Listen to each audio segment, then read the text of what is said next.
الحمد لله رب العالمين والصلاة والسلام على سيد الأنبياء والمرسلين نبينا محمد وعلى آله وأصحابه أجمعين أما بعد أعوذ بالله السميع العليم من الشيطان الرجيم بسم الله الرحمن الرحيم وما تكون في شأن اور نہیں ہے تو کسی بھی حال میں وما تتلو منه من قرآن اور نہ ہی تو اس کی طرف سے تلاوت کرتا ہے قرآن پاک میں سے ولا تعملون من عمل اور نہ ہی تم عمل کرتے ہو کوئی بھی عمل کرنا الا كنا علیکم شہودا مگر ہم تم پر شاہد ہوتے ہیں اذ تفیضون فی جب تم اس میں مشغول ہوتے ہو وما يعزب عن ربك من مثقال ذرة اور تیرے رب سے ایک ذرہ برابر بھی کوئی چیز غائب نہیں ہوتی فی الارض ولا فی السماء زمین کے اندر اور نہ ہی آسمان کے اندر ولا اصغر من ذلك ولا اکبر اور نہ ہی اس سے کوئی چھوٹی چیز اور نہ ہی کوئی بڑی چیز الا فی کتاب مبین مگر وہ واضح کتاب کے اندر موجود ہے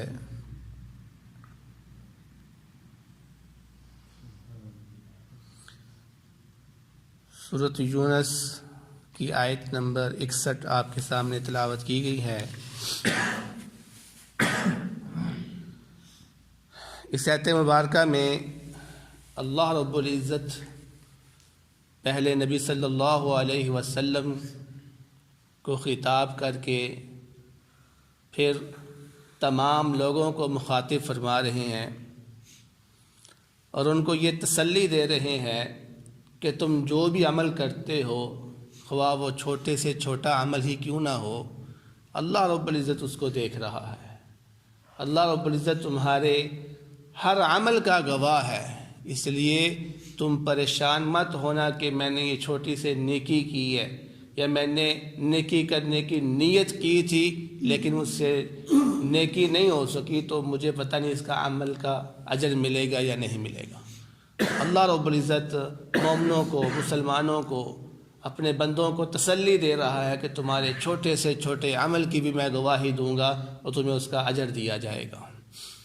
اور اس کے بالمقابل وہ لوگ جو اللہ رب العزت کی نافرمانی کرتے ہیں اور ہر ٹائم اس کی نافرمانی میں گناہ کرتے ہیں ان کے لیے وعید بھی ثابت ہوتی ہے کہ اللہ رب العزت ان کے گناہوں کا شاہد ہے، روز قیامت اللہ رب العزت ان کو سزا ضرور دے گا۔ اس لیے ہر بندہ اس کو یہ سوچنا چاہیے کہ میں جو بھی عمل کر رہا ہوں خواہ وہ نیکی کا عمل ہے یا وہ گناہ کا عمل ہے اس کا رب اس کو لازمی دیکھ رہا ہے۔ تو جب انسان کے دل کے اندر اس کے ذہن کے اندر یہ بات پیدا ہو جائے گی کہ اس کا رب اس کو ہر حالت میں دیکھ رہا ہے تو یقیناً وہ برے کاموں سے بچ جائے گا۔ تو اپنے ذہنوں کے اندر یہ بات ذہن نشین کر دیں کہ ہمارا رب ہمیں دیکھ رہا ہے اور وہ ابھی بھی آپ کو دیکھ رہا ہے کہ آپ کس مجلس میں بیٹھے ہوئے کیا کر رہے ہیں۔ تو آگے اللہ رب العزت نے بیان فرمایا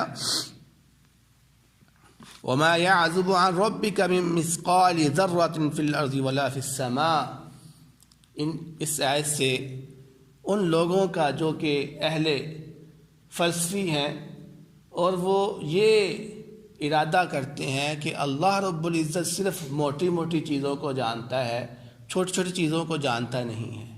اللہ رب العزت کے علم میں یہ چھوٹی چھوٹی چیزیں نہیں ہیں بلکہ بڑی بڑی چیزیں صرف اللہ تعالیٰ کے پاس ہے، اس کا نالج رکھتا ہے، چھوٹی چیزوں کا علم نہیں رکھتا۔ اس کو ہم کہتے ہیں جزیات کو جانتا ہے اللہ رب العزت، کلیات کو نہیں جانتا۔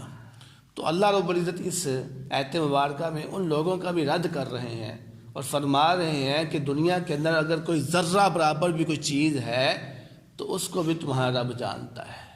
اب ذرہ کسے کہتے ہیں؟ ذرہ عام طور پر ایک چھوٹی سی چونٹی جو ہوتی ہے نا، اس کے اوپر بھی یہ لفظ استعمال ہوتا ہے۔ اور آپ دیکھتے ہیں کہ روشن دان سے جو روشنی کمروں کے اندر آتی ہے، اس روشنی کے اندر جو بکھرے ہوئے ذرات ہمیں نظر آتے ہیں، ہوا کے اندر گھوم رہے ہوتے ہیں، اس ذرے کے اوپر بھی یہ لفظ استعمال کیا جاتا ہے۔ تو اللہ رب العزت فرماتے ہیں کہ اس ذرے کے برابر یا اس سے بھی چھوٹی چیز اگر کوئی دنیا کے اندر ہے تو تمہارا رب اس کو بھی جانتا ہے۔ یعنی ایسی بات نہیں ہے کہ تمہارے رب میں چھوٹی چھوٹی چیزوں کا علم نہیں ہے۔ اس دنیا کے اندر اگر کوئی پتا بھی درخت سے نیچے گرتا ہے تو اس کے گرنے کی بھی خبر اس کو ہوتی ہے، اور سمندر کے اندر، دریاؤں کے اندر، اس کی گہرائی کے اندر پتھروں سے چھپے ہوئے اگر چھوٹا چھوٹا ذرہ بھی وہاں پہ موجود ہے، کوئی جانور وہاں پہ موجود ہے، کوئی مخلوق وہاں پہ موجود ہے، تو تمہارا رب اس کو بھی جانتا ہے اور اس کو رزق دے رہا ہوتا ہے۔ اس زمین کے اندر جس کے اوپر تم چلتے ہو، اس کی گہرائی کے اندر کوئی دانہ اگر پڑا ہوا ہے تو تمہارا رب اس کو بھی جانتا ہے۔ تو جب تمہارا رب چھوٹی چھوٹی چیزوں کو جانتا ہے تو بتاؤ جو تم عمل کرتے ہو کیا اس کو رب تمہارا نہیں جانتا؟ یقیناً جانتا ہے۔ تم جو بھی عمل کرتے ہو وہ تم اندھیروں میں کرو یا روشنی میں کرو، تم چھپ کر کرو یا سب کے سامنے کرو، تمہارا رب اس کو جاننے والا ہے، اس لیے تم اس سے غافل مت ہونا۔ تو فرمایا الا فی کتاب مبین، ہر یہ چیز کتاب مبین کے اندر لکھی ہوئی ہے، موجود ہے۔ اب کتاب مبین سے مراد کیا ہے؟ اس سے دو مراد ہو سکتی ہیں۔ ایک تو مراد یہ ہے کہ اس سے مراد لوح محفوظ ہے، جو اللہ رب العزت کے پاس جگہ کا نام ہے، وہاں پہ تمام علم جو ہے نا وہ موجود ہے، قیامت تک جو بھی ہونے والا ہے سب کچھ وہاں پہ لکھا ہوا ہے۔ اور دوسری مراد اس سے یہ بھی ہو سکتی ہے کہ اس سے مراد اللہ رب العزت کا علم ہو، کہ اللہ کے علم میں ہر چیز موجود ہے کہ قیامت تک کیا ہونے والا ہے۔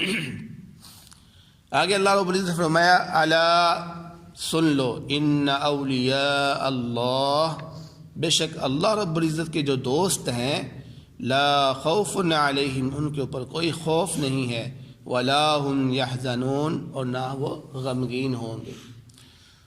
تو الا لفظ جو ہے آپ کو پہلے بھی بتا چکے ہیں کہ تنبیہ کے لیے آتا ہے۔ جب اللہ رب العزت کوئی اہم بات بتانا چاہتے ہیں تو اس سے پہلے کہتے ہیں سن لو، غور کر لو۔ جس طرح ہم کہہ دیتے ہیں بھئی خیال کرو ذرا، یہ بات بڑی اہم ہے، اسے دھیان سے سننا۔ تو اللہ رب العزت بھی کوئی اہم بات بتانے سے پہلے مومنوں کو، مسلمانوں کو، عوام الناس کو مخاطب کرتے ہیں کہ الا سن لو، غور کرو ذرا، میں کیا بات کہنے لگا ہوں۔ ان اولیاء اللہ، اللہ رب العزت کے جو دوست ہیں۔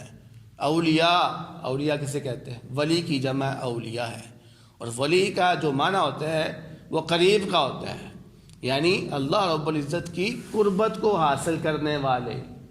اور اللہ رب العزت کی قربت کو حاصل کون کرتا ہے؟ مومن شخص۔ اللہ رب العزت کی قربت کو کون حاصل کرتا ہے؟ متقی، جس کے دل کے اندر اللہ رب العزت کا خوف ہوتا ہے۔ تو جس کے اندر بھی اللہ رب العزت کا خوف ہے اور وہ مومن ہے، وہ ولی ہے، وہ اللہ کا ولی ہے، وہ اللہ کا دوست ہے۔ ہمارے ہاں لوگوں کے اندر یہ ایک بات مشہور ہوئی ہے کہ ولی وہ ہوتا ہے کہ جس کے ہاتھوں سے کوئی کرامت ظاہر ہو۔ ہم لوگ یہ تصور کرتے ہیں کہ جس کے ہاتھ سے بھی کوئی کرامت ظاہر ہوتی ہے ہم کہتے ہیں وہ ولی ہے، اور جس کے ہاتھ سے کوئی کرامت ظاہر نہیں ہوتی ہم اس کو ولی نہیں کہتے۔ یہ بات صحیح نہیں ہے، یہ درست بات نہیں ہے، بلکہ ولی وہ ہے جو مومن ہے، جس کے دل کے اندر اللہ کا ڈر ہے، وہ ولی ہے۔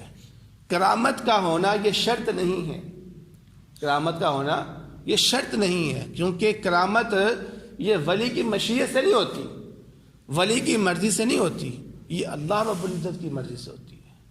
اگر اللہ رب العزت چاہتا ہے تو وہ کرامت ظاہر کر دیتا ہے، اگر نہیں چاہتا تو وہ کرامت ظاہر نہیں کرتا، کیونکہ اس کی جو قدرت ہے وہ جس چیز کا تقاضا کرتی ہے، اس کی حکمت جس چیز کا تقاضا کرتی ہے وہ اس کے مطابق کام کرتا ہے۔ تو جس ولی کے ہاتھوں سے وہ کرامت کو ظاہر نہیں کرنا چاہتا وہ نہیں کرتا، اس لیے ولی کے لیے کرامت کا ہونا شرط نہیں ہے۔ تو ہر وہ شخص ولی ہے جس کے دل کے اندر اللہ رب العزت کا ڈر ہے اور وہ مومن ہے۔ آپ اندازہ کریں، اگر آپ تھوڑا سا مطالعہ کریں تاریخ کا، تو صحابہ کرام سے بڑھ کر ولی کون ہو سکتا ہے، جن کو دنیا کے اندر جو ہے نا اللہ رب العزت نے جنت کی خوشخبری دے دی تھی۔ تو کیا ہر صحابہ کے ہاتھوں سے کوئی کرامت ظاہر ہوئی ہے؟ نہیں، صحابہ کے ہاتھوں سے کرامت ظاہر نہیں ہوئی، لیکن پھر بھی وہ ولی ہے۔ اس لیے کہا گیا ہے کہ کرامت کا ظاہر ہونا یہ ولی کے لیے شرط نہیں ہے۔ ولی کون ہے؟ جو مومن ہے، جس کے دل میں اللہ رب العزت کا خوف ہے۔ تو اللہ رب العزت فرماتے ہیں کہ یہ جو ولی ہے، جو اللہ رب العزت کے دوست ہیں، لا خوف علیہم، ان کے اوپر کوئی خوف نہیں۔ خوف کا مطلب کیا ہے؟ اور خوف کا تعلق کس کے ساتھ ہے؟ خوف کا تعلق مستقبل کے ساتھ ہے، آگے آنے والے وقت کے ساتھ ہے۔ خوف کا تعلق قیامت کے ساتھ ہے کہ وہ جو لوگ اللہ رب العزت کے دوست ہوتے ہیں، روز قیامت کے اندر کیا برپا ہونے والا ہے، فوت ہونے کے بعد اس کے ساتھ کیا معاملہ کیا جائے گا، ان کو اس کا خوف نہیں ہوتا۔ کیوں؟ کیونکہ وہ ساری زندگی اللہ رب العزت کی فرما برداری میں گزارتے ہیں، نیک عمل میں گزار رہے ہوتے ہیں، اس لیے اللہ رب العزت فرماتے ہیں ان کو خوف کھانے کی کوئی ضرورت نہیں ہے، ان کو ڈرنے کی ضرورت نہیں ہے کہ ہمارے ساتھ کیا ہونے والا ہے۔ بھائی تم تو اللہ رب العزت کے دوست بن گئے ہو، جب تم اللہ رب العزت کے دوست بن گئے ہو پھر تمہیں ڈرنے کی کوئی ضرورت نہیں ہے۔ میں لا خوف علیہم، کوئی خوف نہیں ہے ان کے اوپر، ولا ہم یحزنون، اور نہ ہی وہ غمگین ہوں گے۔ اور غم کا تعلق کس کے ساتھ ہے؟ ماضی کے ساتھ۔ لیکن یعنی جب روز قیامت تم اللہ رب العزت کے سامنے پیش ہوگے، پھر تمہیں اپنی دنیا کے اندر جو زندگی تم نے گزاری ہے اس پر غم نہیں ہوگا کہ کاش میں جو عمل کر لیتا، کاش میں یہ کام کر لیتا۔ فرمایا اللہ کے جو دوست ہیں ان کو کوئی غم بھی نہیں ہوگا، کیونکہ انہوں نے دنیا میں جو زندگی گزاری ہے اچھی گزاری ہے، اللہ تعالیٰ کی فرما برداری میں گزاری ہے۔ تو یہ دونوں چیزیں اللہ کے ولی کے ساتھ نہیں ہوں۔ ہاں، جو اللہ کا ولی نہیں ہے، جو اللہ کا دوست نہیں ہے، جو مومن نہیں ہے، جس کے دل کے اندر اللہ کا خوف نہیں ہے، اس کے ساتھ یہ دونوں چیزیں ہوں گی۔ اس کو وہ خوف بھی ہوگا کہ میرے ساتھ کیا ہوگا۔ یہ دنیا میں اگر اس کو کوئی نعمت ملتی ہے تو وہ ڈرتا رہتا ہے کہ پتہ نہیں کب یہ نعمت مجھ سے چھن جائے، اور اگر وہ موت کے بعد یہ سوچے بھی کہ اس کا حساب لیا جائے گا تو پھر وہ سوچتا ہے کہ میرے ساتھ کیا ہوگا۔ وہ اس خوف میں رہتا ہے ہمیشہ، اور روز قیامت پھر وہ غم بھی کرے گا کہ کاش میں دنیا کے اندر کوئی نیک عمل کر آتا، میری ساری زندگی تو اللہ کی نافرمانی میں گزر گئی ہے۔ تو اس شخص کے ساتھ خوف بھی ہوگا اور غم بھی ہوگا۔ اس لیے آج ہمیں موقع ہے کہ ہم اپنے آپ کو اللہ کا دوست بنائیں، ہم اپنے آپ کو مومن بنائیں، ہم اپنے دلوں کے اندر اللہ کا خوف ڈالیں تاکہ ہمارے دلوں کے اندر سے آخرت کا خوف ختم ہو جائے، اور جو ٹائم گزر چکا ہے اس کا غم ہمارے دلوں سے نکل جائے۔ تو دعا ہے اللہ رب العزت سے جو سنا ہے اس پر عمل کرنے کی توفیق عطا فرمائے۔ بہترین صدقہ جاریہ حاصل کرنے کے لیے اس ویڈیو کو لائک، کمنٹ اور شیئر کرنا مت بھولیں۔